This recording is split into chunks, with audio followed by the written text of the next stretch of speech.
Ready. Play.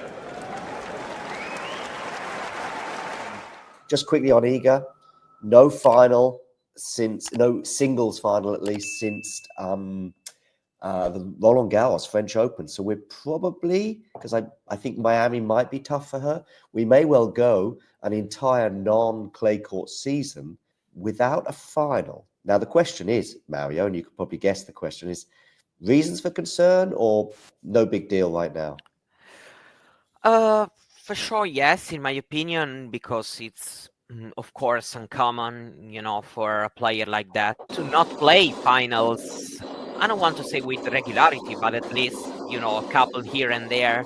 We've seen also, for example, to make a comparison when, I don't know, Carlos Alcaraz has had a couple of months that were not as brilliant as we have seen in playing, but still at times still reaching going deep in a tournament and reaching the final here and there. Yeah, it's for sure kind of weird to see her not going this deep, meaning reaching the finals in tournaments, because going deep, she's done it. Let's say Australian Open semi-final.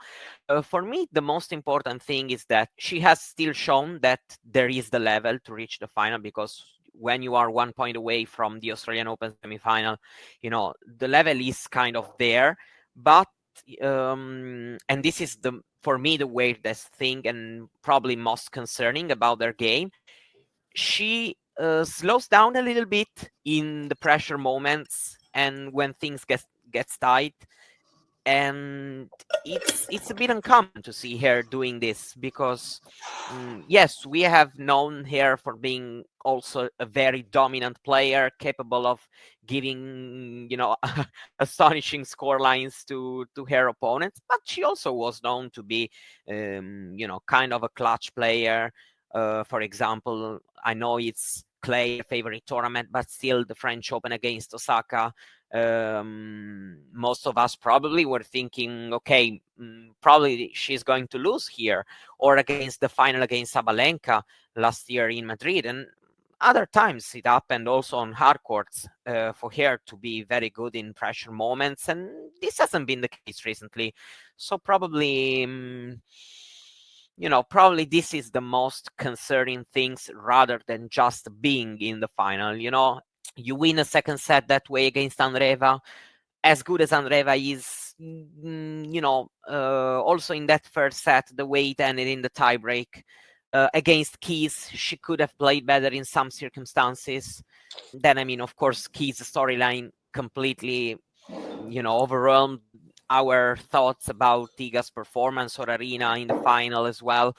But yeah, for me, the most concerning thing is this one, that she's been, I think, kind of unclutch in some pressure moments in these matches, like these semifinals, a bit here, and especially at the Australian Open.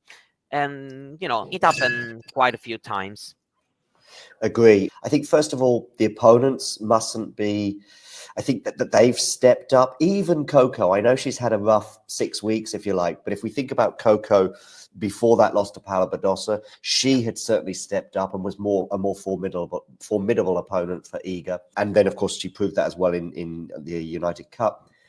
Also, we're looking at Mira Andreeva now, has gone another huge step forward compared to where she was, 6 months ago, or even possibly 6 weeks ago. Sabalenka is not going anywhere. Rybakina's not quite back yet, but so I think the opponents, particularly in the form of Mira Andreeva.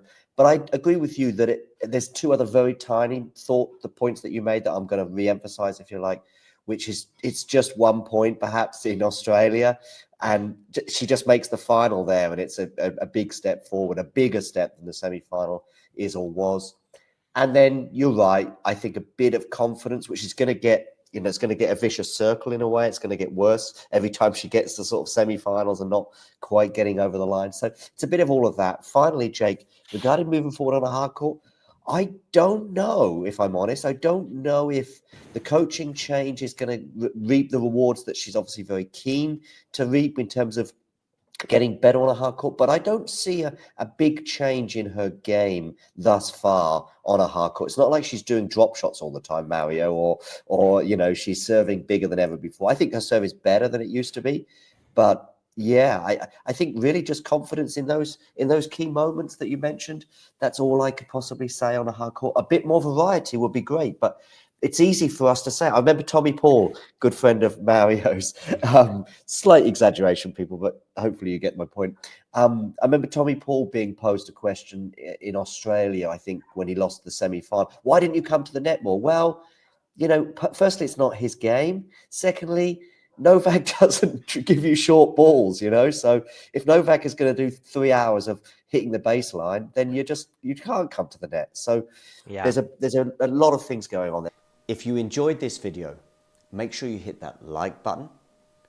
Don't forget to subscribe and click that notification bell so you don't miss out on all things tennis.